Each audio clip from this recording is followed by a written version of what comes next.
Hello. Hello sir Bhagat ji. सत साहब जी।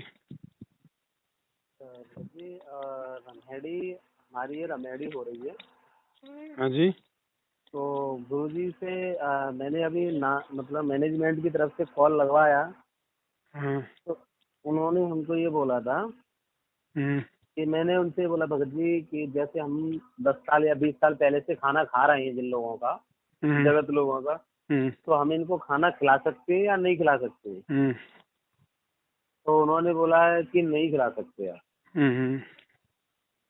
तो इसमें गुरुजी का क्या आदेश है, मेरी समझ में नहीं आ रहा है। आजकल मैनेजमेंट का बहुत बड़ा पंगा चल रहा है। नहीं पता नहीं ऐसा। क्या क्या आदेश चल रहे हैं। ये जो आपको जो आदेश बताया गया है ये बिल्कुल सही है, इसमें गलत नहीं है। अच्छा। क्योंकि भगत जी नाम दीक्षा लेने से पहले हमने जिन जिन का खाया है, हमारे ऊपर जिन जिन का ऋण है, हम्म, वो पैसे वाले ऋण को छोड़ के हम्म, बाकी जितने भी ऋण हैं, चाहे ब्याह शादी में हमने खाया हो किसी का, हम्म, वो अब वो परमात्मा उतारेगा, इस भक्ति से उतरवाएगा। अच्छा, हाँ, हम अगर इन झमेलों में अगर पड़ गए तो और ज्यादा ऋण हमारे ऊपर उनका चढ़ जाएगा। क्योंकि नाम दीक्षा लेते ही परमात्मा पहले की जो भी गलतियां होती हैं, जो भी ऋण होते हैं, सब परमात्मा माफ कर देता है। अब हम्म, आगे आप उनको बुला के खिलाओगे तो उनका ऋण चढ़ेगा आपके ऊपर। अच्छा। क्योंकि हमारे दो भाई भी ऐसे हैं अनजुड़े, वो कह रहे हैं कि नहीं हमें तो खाना बनाना पड़ेगा। तो इस चीज को मतलब अब वो बना रहे हैं तो उनसे क्या कह सकते हैं। शादी आपकी है क्या? हम्म। तो आपकी शादी में कोई मांस काटेगा तो आप मना नहीं कर सकते? नहीं तो मांस वाली तो मांस काटने के मतलब बराबर हमारे। ही है भाई। शादी आपकी है ना, निमित्त आप बन रहे हो ना। आपके पीछे तो वो हम्म, लोग ड्रामा करेंगे। अगर आपकी रमणी ना हो, आपकी शादी ना हो, तो वो किसके लिए भोजन बनाएंगे? हम्म, तो बलि का बकरा तो आप बनोगे ना। अब यहाँ देखो, सबसे बड़ी बात जो है ना, मेन मुद्दे की बात ये है भगत जी कि आप लोगों को सामाजिक तरफ से, रिश्तेदारों की तरफ से आप लोग सामना नहीं कर पा रहे, संघर्ष नहीं कर पा हम्म, रहे आप लोग। मेन कारण है ये। हम्म, अब ये संघर्ष होता है ज्ञान से भगत जी, ऐसे नहीं होता। इसीलिए परमात्मा कहते हैं कि नाम दीक्षा लेने में जल्दबाजी मत करो। मैं कहीं भक्के नहीं जा रहा, मैं यही हूँ भैया। लेकिन हम लोग किसी हम्म, के भी कहने से जल्दबाजी में नाम ले लेते हैं, बाद में मालूम चढ़ता है ये नहीं करना, वो नहीं करना, ये नहीं खाना, वो नहीं पीना। फिर हमारे समस्या फिर हमारे समस्याएं उत्पन्न हो जाती है। इसलिए परमात्मा कहते हैं भैया, चाहे 4 साल सत्संग सुनो, लेकिन सुनो जब तक पूरा समझ में ना आ जाए, जब तक तुम हर तरीके से मर ना जाओ, जब तक तुम्हें ये ना हम्म, लगे कि हाँ अब मैं भक्ति कर सकता हूँ। ना मैं कोई रिश्तेदारों की कोई दबाव मानूंगा, ना माता पिता का दबाव मानूंगा, ना पड़ोसियों का दबाव मानूंगा। ऐसी स्थिति हो जाए तब नाम लेना चाहिए भगत जी, हर तरीके से सोच समझ के। अब ये समस्याएं हैं, अब क्या करोगे? अगर आप करोगे तो आपकी मर्यादा खंड होगी, मर्यादा खंड होगी तो परमात्मा दूर होगा। फिर जो आपका संस्कार है वो आपको मिलेगा। अगर मौत आनी है अगर उस दौरान, तो मौत ही आएगी, फिर कोई नहीं बचाएगा। वो अब ये तो है। संघर्ष है भगत तो जी, भगवान संघर्ष। की बातें। मीराबाई को ना तो ये भगवान मिला था, ना ये नाम मिला था। वो तो बहुत लेट मिला था। उससे पहले श्री कृष्ण की भक्ति में उसने कितना संघर्ष किया। गुरु जी सत्संग क्यों हम्म, सुनाते हैं भगत जी? मंसूर को देखो। ये सत्संग गुरु जी इसलिए तो सुनाते हैं ताकि हमारे को संघर्ष करने की प्रेरणा मिले, हमारे अंदर वो दृढ़ता हो। हम्म, अब बाकी तो चाहे भगत जी जैसा करोगे वैसा परमात्मा देगा, उसका विधान है भैया। लेकिन मोक्ष तो नहीं होगा ना। मेन चीज तो मोक्ष है। मोक्ष के लिए हम हम्म, भक्ति कर रहे हैं, मोक्ष के लिए हमें पापड़ बेल रहे। और जब इस जन्म में हमारा मोक्ष ही नहीं हुआ तो फिर क्या फायदा फिर हमारे संघर्ष करने का भी? अब आप हम्म, बताओ भगत जी, आप किस किस का ऋण उतारोगे? आपके माता पिता ने आपको जन्म दिया, फिर तो आप उनका भी ऋण उतारो। उतारो अगर आप उतार सकते हो तो। आपके माँ बाप का भी तो उनका तो आपके ऊपर कर्जा है ना। आपके माता पिता ने भी आपको 20 साल तक पाला पोसा है भगत जी। अपना पेट काट के उसने आपको बाहर निकाला है ना। उस अपनी माँ का भी ऋण उतारो। फिर आप बोलो अपने भाइयों से कि भैया माँ का भी ऋण उतार दो। फिर हम्म, उतार देंगे। नहीं उतार पाएंगे। तो माँ बाप का नहीं उतारे तो फिर गांव वालों की क्या टेंशन हो रही है? फिर लोगों की क्या चिंता हो रही है? भगत जी थोड़ा समझना पड़ेगा। देखो अब समय नहीं है। परमात्मा ने जो हम्म, बताना था, जो समझाना था, समझा दिया भगत जी। आज भी अगर हम उस परमात्मा के सिर में अगर ये दर्द ही रखना चाहेंगे तो फिर हम बताओ फिर कहाँ फिर हम भगत हैं भगत जी? हर बार वो परमात्मा ऐसे दुखी रहता है। 650 साल पहले आया तब भी हमने उसको दुखी किया। आज तो कम से कम भगत जी परमात्मा ने पहले हमें शिक्षा इसीलिए दी है कि तुम पहले समझ जाओ हर चीज को। है भाई। सही है। अभी रमैनी नहीं आपके भगत जी, आपके लिए वो रामायण हो जाएगी, ध्यान रखना। जगत में कर रहे हो भगत में कर रहे हो? जगत में ही कर रहा है, सॉरी भगत में ही है सर जी, दोनों तो करता भगत हूँ में कर जी। रहे हो, फिर आपको फिर बताओ, जब इतना अच्छा आपको मौका मिला है भक्तों में रमैनी करने का, भाई देखो इसी को तो कहते हैं गुरुजी ने क्या बताया कि सूरवीर है मेरे बच्चे। अब सूरवीर कौन होता है? जो सहन करता है। जगत में तो सूरवीर उसको कहते हैं जो मार दे, जो काट दे। भक्ति मार्ग में सूरवीर उसको कहते हैं जो सहन करता है। लोग दो गालियां निकाले सुन ले, लोग उसको ताने मारे कि देख हमारा खा के बैठ गया, आज समय आए तो हमारा नहीं खिला रहा, तो उसको सहन करे और ज्ञान आधार से सोचे कि भाई ये बेचारे अभी उसी परंपरागत रीति रिवाजों में उलझे हुए हैं, इनको ज्ञान है नहीं, कोई बात नहीं, कह लेने दो। हमारे पिताजी को भी तो लोग कह रहे हैं ना, कोई देशद्रोही कह रहा है, कोई गुंडा कह रहा है, कोई भुंडा कह रहा है, कोई हिंदू देवी देवताओं का विरोधी कह रहा है, वो भी तो सुन रहा है ना भगत जी। तो जब हमारा सही बात बाप है, वो सुन तो सकता बहुत। है तो भगत जी फिर हमारी क्या औकात है हम ना सुने? और और इसमें तो हमारा भला है, उल्टा हमारा नुकसान थोड़ी है सुनने में। हमारा भला है, हमारी मर्यादा बचेगी, मर्यादा बचेगी तो भगवान का पंजा हमारे सिर पे रहेगा। इसी को तो संघर्ष कहते हैं। परमात्मा तभी तो हमसे प्रसन्न होगा कि देखो मेरे बच्चे मेरी शिक्षा पे चलते हुए आज देखो कितना संघर्ष कर रहे हैं।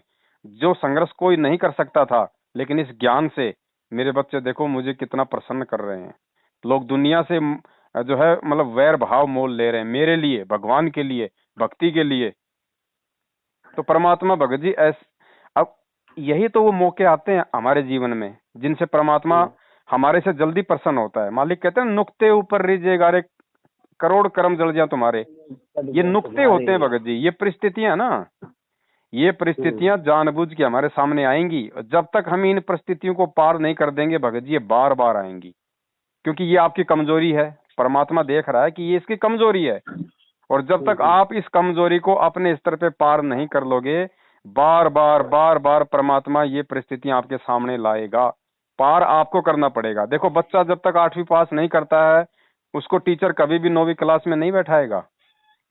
कभी नहीं बैठाएगा, वो तो जब तक पास वो होगा बच्चा जरूर ज्ञान जाएगा को वो। आधार बना के जो टीचर ने पढ़ाया है 8वीं का एग्जाम देके जब तक वो पास नहीं होगा टीचर अगली क्लास में नहीं बैठाएगा। तो हर जन्म में भगत जी फिर हमारे को ऐसे ही इन परिस्थितियों से गुजरना पड़ेगा। यही ज्ञान आधार है, क्यों ना इसी जन्म में गुजर जाएं।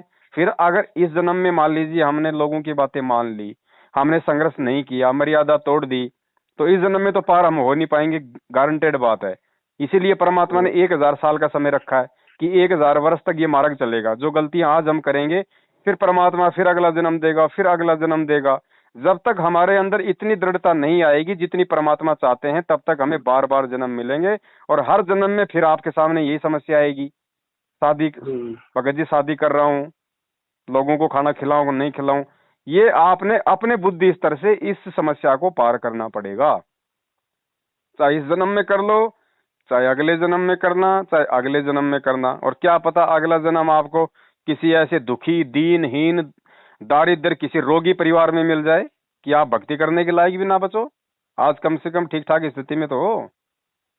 अभी तो सही बात है, वो तो कोई अरब समुद्र में मिल गया तो वहाँ तो सब मसले में होते ही है, वहाँ तो और भाई कंडीशन कुछ खराब भी होगी। देखो, अगर हम मर्यादा तोड़ेंगे तो सीधा सीधा बात है काल का दाव लगेगा। फिर काल अपने हिसाब से फिर हमारा ड्रामा बनाएगा। वो पाकिस्तान में जन्म देगा या नाइजीरिया में देगा वो फिर उसकी मर्जी है। परमात्मा फिर जाएगा हमारे लिए, फिर परेशान होगा, फिर हमें जाके संदेशा देगा। क्या पता फिर हम समझे ना समझे। तो आज मौका है भगत जी। देखो ऐसा है, आज आप लोगों को जिमा भी दोगे, आप लोगों को खिला भी दोगे, भगत जी वो 2 दिन आपको याद करेंगे। और दुनिया की तो ऐसी आदत है भगत जी, खा पी के भी गालियां निकाल के उठते हैं। अगर आपने बहुत अच्छा खाना बना दिया ना तो भी 2 गालियां मिलेंगी। खा पी के कहेंगे वाह जी वाह मजा आ गया, लेकिन यार एक बात है, और तो सब ठीक था पर थोड़ा सब्जी में थोड़ा सा नमक ज्यादा रह गया बस। नमक ज्यादा रह गया फिर तो भी आपको बुराई मिलेगी, ध्यान रखना। आप दुनिया को प्रसन्न नहीं कर सकते। तो ये संघर्ष कर लो भगत जी, आज आपके भाई हैं। गुरुजी कहते ना कि कुल करने के कारण हंसा गया बिगोय, और फिर यो कुल के कर लेगा जब चार पाया का होई, जब कल को हम चार पाया के हो जाएंगे, जानवर बन जाएंगे, हमारे चार पैर हो जाएंगे, तब ये कुल करने वाले भाई बंधु क्या करेंगे? आज तो ये कह रहे कि हम करेंगे तुम्हारा भंडारा, कल को हम गधे बनेंगे और कुम्हार हमारे ऊपर 2.5 मन का बोरा लाद देगा, तब ये भाई ये बात बोलेंगे क्या कि ला भाई मेरे ऊपर लाद दे। भगत जी, मानव जन्म दिया परमात्मा ने, आज हम सोच सकते हैं, विचार कर सकते हैं, कल को ये मौका नहीं मिलेगा भगत जी, और परमात्मा जबरदस्ती नहीं करेगा। आपकी मर्जी है, आपको किसी से पूछने की भी जरूरत नहीं भैया। आप चाहे खुद करो भंडारा, आप खुद खिलाओ लोगों को, जलेबी खिलाओ, लाडू खिलाओ, कचौड़ी पकौड़ी खिलाओ। गुरुजी जबरदस्ती आपका हाथ पकड़े तो मेरी गारंटी है, बोलो। मालिक का काम है विधान बताना कि भैया ये कर्म करोगे तो इसका ये परिणाम है, ये करोगे तो ये परिणाम है। बाकी आपके ऊपर है भगत जी। घोड़े के आगे घास डाली जा सकती है, जबरदस्ती खिलाया नहीं जा सकता। तो ये तो आपने देखना भगत जी, साल 6 महीने बाद में वो आपकी दुल्हन जो है वो पुरानी हो जाएगी, फिर आपस में परिवार में लड़ाई झगड़े छोटे मोटे ठूठा सबके रहती हैं। क्या मतलब आज उस परमात्मा की सीधे सीधे हमारी को प्राप्ति हो रही है, बीच में हम रोड़ा पैदा कर रहे हैं। गुरुजी कहते हैं रहीमन धागा प्रेम का मत तोड़ो छिटकाए, टूटे से फिर ना जुड़े, जुड़े गांठ पड़ जाए। आज आप भगत जी जल्दबाजी में, जोश में, होश खो के आज आप ये काम कर लोगे, लेकिन ध्यान रखना जैसे आपकी शादी हो जाएगी ना, दूसरे तीसरे दिन से आपको ढंग से नींद नहीं आएगी। जैसे महाभारत के युद्ध के बाद में युधिष्ठिर को नहीं आ रही थी, आपके मन में सदा वो गांठ रहेगी कि यार मैंने गलत कर दिया, यार मेरे को नहीं करना चाहिए था, यार परमात्मा के मार्ग में मैंने यार ये गलती कर दी, मैंने मालिक मेरे से मैंने अपने बाप को दुखी कर दिया यार। आपको जीने नहीं देगी भगत जी वो, अगर आप भगत हो तो। बाकी तो किसी के क्या फर्क पड़ता है, चाहे शराब पी लो। सही बात है, वो तो जो परमात्मा की बाणी पे चल रहा है उससे फर्क पड़ेगा। भाई सोचो भगत जी, सोचो, आज अगर आप खुद इस परमात्मा का ज्ञान ध्यान लेके संघर्ष नहीं कर पा रहे, कल को आप दूसरे भक्तों को क्या शिक्षा दोगे? आप अगर किसी को शिक्षा भी दोगे तो आपके शब्दों का उसके ऊपर कोई असर नहीं होगा। आपकी करनी और कथनी में अंतर है। और फिर परमात्मा कहते हैं करनी तज कथनी कथ है, अज्ञानी दिन रात कुत्ते ज्यों भौंकत फिरे, सुनी सुनाई बात। शादी करने के बाद आप कल को 4 पुस्तक हाथ में लेके दुनिया को समझाने के लायक नहीं रहोगे, क्योंकि आपने खुद ने गलतियां करी है भैया। आपके शब्दों का दुनिया पे असर नहीं होगा। यही तो हो रहा आज गांव गांव गली गली में लोग गधे की तरह अपने सिर पे ये पुस्तकों का बोरा लाद के मैनेजमेंट के इशारों पे और लोगों को बांटते फिरते हैं। दुनिया समझ रही है क्या? क्यों नहीं समझ रही? क्योंकि भगत नहीं समझ रहे खुद, और जो खुद नहीं समझ रहा उसके द्वारा किया गया ज्ञान प्रचार सामने वाले पे असर नहीं करता।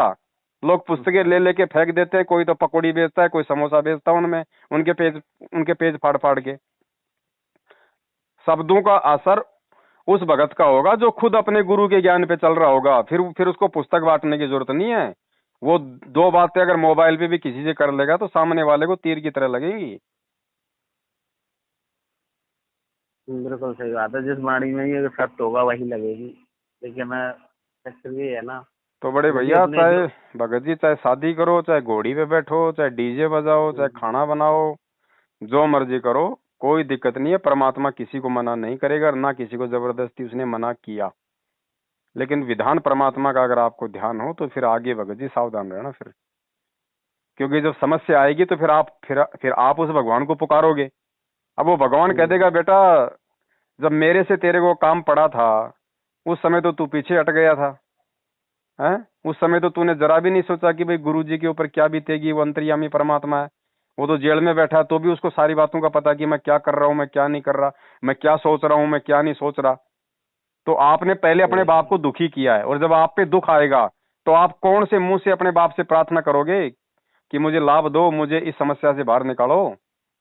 बोल सकते हैं? नहीं बोल भाई कोई व्यक्ति आज मेरे से दुखी परेशान होकर 10,000 रुपये मांगने के लिए आया और मेरे पास में पैसे हैं फिर भी मैं उसको नहीं दे रहा, कल को मुझे जरूरत पड़ेगी तो क्या मैं उस आदमी के पास में हाथ फैला सकता हूँ क्या? नहीं फैला पाएंगे भगत जी। तो भगत जी आज अगर परमात्मा को हम दुखी करेंगे इस पिछली पीढ़ी में शिक्षा प्राप्त करके सारे सबूत और प्रमाण देख के कि हमारे को वर्तमान में भाईचारा चाहिए या फिर भगवान चाहिए, उसके बाद भी अगर हम ये गलतियां करेंगे तो फिर बताओ भगत जी भगवान क्या करेगा? तो अपने भाइयों को आप सही जी बात। बैठ के समझाओ भगत जी, आपके पास में समय है। अगर वो नहीं मानते हैं तो बोलो भैया देखो ऐसा है, शादी मेरी हो रही है, तुम्हारी नहीं हो रही है, मैं अपने हिसाब से करूंगा। अगर तुम्हें रास नहीं आ रहा तो जैसा तुम चाहो वैसा तुम कर सकते हो भैया। अगर तुम्हें लगे तो ठीक है, मैं अपना कहीं और जाके अपना मैं कोई मकान किराए पे ले लूंगा, मैं अपने जो है भक्तिमती के साथ में रहूंगा, अपना काम धंधा करूंगा, अपनी भक्ति करूंगा, मैं ये नाटकबाजी नहीं करूंगा। भाई ज्यादा से ज्यादा क्या करेंगे भगत जी, आपको मकानों में हिस्सा नहीं देंगे, आपको बाप की जमीन में हिस्सा नहीं देंगे, और है क्या भाइयों के पास में, गर्दन थोड़ी उतार देंगे आपकी सिकंदर लोधी की तरह। इतना ही कर सकते हैं ना। हाँ बस इतना ही कर तो सकते इस हैं, बस इतना प्रॉपर्टी भी नहीं तो करेंगे हमारी, शायद। तो भगत जी भगत की असली प्रॉपर्टी क्या है, ये माँ बाप के पुश्तैनी मकान, ये जमीन जायदाद थोड़ी है। हमारी असली प्रॉपर्टी तो हमारा हमारा परमात्मा है, उनका ज्ञान है, उनकी मर्यादा है। जब सही बात। मंसूर ने भगत जी मर्यादा के लिए, उस परमात्मा के लिए, भक्ति के लिए कि मेरा गुरु कहीं नाराज ना हो जाए, उसने अपने भगत जी अंग अंग उसने कटवा दिया। सही बात, पहला ना पहला ना खड़ा। संघर्ष करोगे तभी भगत जी बात बनेगी। क्योंकि देखो हम अपनी इच्छा से सतलोक से यहाँ आए थे ना, परमात्मा ने तो धक्के नहीं मारे ना हमें जबरदस्ती। सही बात है, हमारी तो हम खुद की, अपनी बातों से आए थे। हाँ हमारी खुद की इच्छा थी तो हम यहाँ आए। आज सही वही बात है भगत जी, परमात्मा जबरदस्ती धक्के मार के नहीं लेके जाएगा। जब तक हमारी खुद की सतलोक जाने की वापस वही इच्छा नहीं बनेगी जो सतलोक से यहाँ आने की बनी थी, तब तक परमात्मा नहीं लेके जाएगा। अब ये इच्छा चाहे आज बना लो चाहे अगले किसी जन्म में बना लेना, ये आपकी अपनी मर्जी है भाई। बाकी संघर्ष करना पड़ेगा भगत जी। गुरुजी ने कहा है कि जब वो 250 550 साल पहले मीरा एक लड़की होके और इतना संघर्ष कर सकती है, तो क्या आज वाले नहीं कर सकते। आज मीरा के कोई 4 हाथ पैर थे, लेकिन बात है समझ में आने की। पहली बात तो आपने ये प्रार्थना लगानी ही नहीं थी मैनेजमेंट के वहां पे, मतलब क्या निकलता है। आप सुबह सुबह लेटरिन करने जाओगे तो क्या गुरुजी से प्रार्थना लगवाओगे कि गुरुजी बाथरूम में ठंडा पानी भी आ रहा है, गर्म भी आ रहा है, मैं गर्म से हाथ धोऊं ठंडे से धोऊं। ये भगत जी ये नहीं, कॉमन सेंस की बातें होती हैं। सत्संग सुनने के बाद में अगर कोई जटिल समस्या है, उसका समाधान नहीं है, तो एक बात अलग होती है। ये तो कॉमन सेंस की बातें हैं। जब गुरुजी ने कह दिया ना दहेज लेना, ना दहेज देना, ना किसी को जिमाना फालतू में, ठीक है, ठीक है। अगर भैया अगर जैसे आपके रिश्तेदार हैं, 10-15 उनके रिश्तेदार हैं, 2-4 आपके परिचित हैं, वो लोग इकट्ठा हो सकते हैं, अपना सादा भोजन बनाओ, परमात्मा का सत्संग लगा दो, और सीधे सादे तरीके से चाहे चाहे चाहे उस लड़के के चाहे अपनी रेमेनी लगा के, चाहे आप अपने घर पे रेमेनी करो, चाहे लड़की वाले के घर पे रेमेनी करो। इसमें तो कोई कोई भगत जी कोई मैरिज गार्डन बुक करने की भी जरूरत नहीं है, कोई टेंट लगाने की भी जरूरत नहीं है। अपना एक बड़े से कमरे में ये काम हो सकता है। 16 मिनट की तो बात है। कोई वीडियोग्राफर बुला के कोई शूटिंग थोड़ी करवानी है। वो तो ऐसा ही हो रहा है सब कुछ। लेकिन बात यही सब लोगों की अड़ रही थी कि खाना की हमने और पापा हमारे दोनों हम लोग जुड़े हुए हैं। तो ये समाज में बैठ के हमने बहुत यही बात की थी कि हम इस चीज में भाग नहीं ले सकते, और ना ही हमारे गुरुजी ने ऐसा कहा है कि अगर हम ऐसा करते तो फिर हम गुरुजी का आदेश क्यों मानते। हम गुरुजी का आदेश मान रहे हो तो फिर आप मेरे बीच में क्यों अड़चन बन रहे हो। तो उन सबका कहना यही है कि भाई खाना तो आपको बनाना पड़ेगा। भगत जी अगर वो जगत वाले हो के अगर वो काल प्रेरणा से अगर अपनी बातों पे अड़े हैं, तो आप भी तो भगत हो। क्या आप सतगुरु की प्रेरणा से संघर्ष नहीं कर सकते। लेकिन भगत जी हमारे अंदर वो हिम्मत होनी चाहिए फिर ये चीजें छोड़ने की, ये जमीन जायदाद का मोह छोड़ने की, ये मकानों को, ये प्रॉपर्टी छोड़ने का। भगत जी हमारे अंदर फिर ये हिम्मत होनी चाहिए फिर इतनी। ऐसे संघर्ष नहीं होगा। अरे भगत जी राजा आदम सुल्तान की कहानी सुनाई परमात्मा ने बलक बुखारे के बादशाह की। आपके पास क्या होगी भगत जी, आपके बाप के 10 बीघा जमीन होगी, 50 बीघा जमीन होगी। आप 3 भाई हो, 4 भाई हो, आपके आपके 10-10 बीघा हिस्से में आ जाएगी। 10 बीघा की कीमत क्या होगी आपके हिस्से में, मुश्किल से 20-25 लाख रुपए की होगी। इतनी हो सकती है ना। सही बात, इतनी हो सकती। बलक बुखारे का बादशाह भगत जी 16,000 जिसकी रानियां थी, 18 करोड़ या कितने 18 लाख उसके घोड़े थे, और इतना वैभवशाली था। गुरुजी कहते हैं कि देवताओं का राजा इंद्र भी शर्मा जाता था उसके वैभव को देख के, जब वो हाथी पे बैठ के अपने सवारी पे निकलता था। और उसने मुंह काला करके भगवान के लिए राजपाट को लात मार दी उसने रातों रात। तो हम क्या ये 10 बीघा जमीन का मोह भी नहीं छोड़ सकते भैया। अगर ये भी नहीं छूटेगा तो सोचो फिर हमारा मोक्ष कैसे होगा। बिल्कुल सही बात है। भगत जी संघर्ष आपने करना पड़ेगा। भाई तो काल प्रेरणा से अपनी जिद पे अड़े हैं, आपके पास भी तो सदगुरु की प्रेरणा है, और काल प्रेरणा से ज्यादा प्रबल, ज्यादा ज्यादा पावर हमारे सतगुरु की प्रेरणा में है। लेकिन संघर्ष करना पड़ेगा भगत जी। आज अगर आप हार जाओगे तो आज आप काल को जिता दोगे, और कल को यही भाई आपके, ये कल को ये आपके भाई ना आपके मुंह पे तीर मारेंगे। देखो है तो ये भी मालिक की आत्मा, आज नहीं तो कल जब इनके संस्कार आएंगे, ठोकर खाएंगे, तो नाम तो ये भी लेंगे परमात्मा से, ऐसी बात नहीं है। उस समय ये आपको क्या कहेंगे, अरे नालायक, अरे दुष्ट आदमी, तू तो हमारे से पहले से जुड़ा था रे गुरु जी से, हैं, और जब तेरे को सब बातों का पता था तो नालायक तूने उस समय संघर्ष क्यों नहीं किया, हमारी बात तूने क्यों मानी। हम तो काल प्रेरणा से बोल रहे थे, तेरे साथ तो भगवान था, तू कैसे झुक गया। क्या जवाब दोगे उस समय। कोई जवाब नहीं होगा उसमें, कैसा होगा। भगत जी विचार करो बड़े भाई, परमात्मा के लिए कोई एक कदम चलता है ना, वो 60 कदम चलता है। आज अगर आप ये 10 बीघा जमीन छोड़ दोगे, परमात्मा फार्म हाउस दे देगा, अगर चाहेगा तो, जरूरत होगी तो लैंड लॉर्ड बना देगा, जमींदार। और हार गए तो भाई फिर आपको अपना संस्कार मिलेगा। पैर कटना तो पैर ही कटेगा, फिर ध्यान रखना परमात्मा नहीं बचाएगा। काल तो सिर पे बैठा है ना, वो तो चाहता है कि मैं इनकी मर्यादा तोड़ूं, किसी भी तरह से मैं इनको कमजोर करूं, भगवान से यही दूर भरमारता रहता है कि हम किसी भी चरण भजन की मर्यादा तोड़ें। ऐसी ऐसी मतलब अनहोनी बातें भेज देता है कि भाई लो। तो भाई जब आपको स्पष्ट तौर पे दिखाई दे रहा है, सारी बातें आपकी समझ में हैं, तो भगत जी अब तो आपके सामने एक ही रास्ता है, संघर्ष, और कुछ नहीं है। और आपके साथ तो आपका बाप है, फिर भाइयों की क्या औकात है भैया, है? अब थोड़ा संघर्ष आप लोगों ने करना पड़ेगा ना, साफ साफ मना कर दो, स्पष्ट रूप से मना कर दो। नो भैया देखो, हम झगड़ा तो हम करेंगे नहीं, क्योंकि हम सतगुरु के भगत हैं। ज्यादा से ज्यादा तुम क्या कर सकते हो, हमें ये कहोगे कि तुम इस घर में नहीं रहोगे, तेरे को जमीन नहीं मिलेगी, तो कोई बात नहीं भैया, जमीन को अपने सिर पे बैठा ले, ये मकान अपनी जेब में डाल ले, ये चला भाई साहब। तो कहीं भी 2-2.5 हजार का मेरी तरह मकान किराया लो, दुनिया भर के काम धंधे हैं, अपना करके खाओ, परमात्मा साथ में रहेगा तो काहे की टेंशन है। सही बात। चलो और भाई, अब तो एक ही बात रखनी है माइंड में, संघर्ष करो, एक तरफा चलना पड़ेगा भगत जी। परमात्मा करेंगे। बिल्कुल, बाद में परमात्मा करेगा, लेकिन हम अगर अपने मन में ठान लें तो कि परमात्मा चाहे कुछ भी हो जाए, तेरी मर्यादा नहीं तोड़ूंगा तो नहीं तोड़ूंगा, फिर परमात्मा साथ है, फिर आपको टूटने नहीं देगा, पल पल हाथ पे रखेगा परमात्मा। समर्थ है भैया, अंतर्यामी है, फिर भगवान कौन से दिन काम आएगा नहीं, बताओ।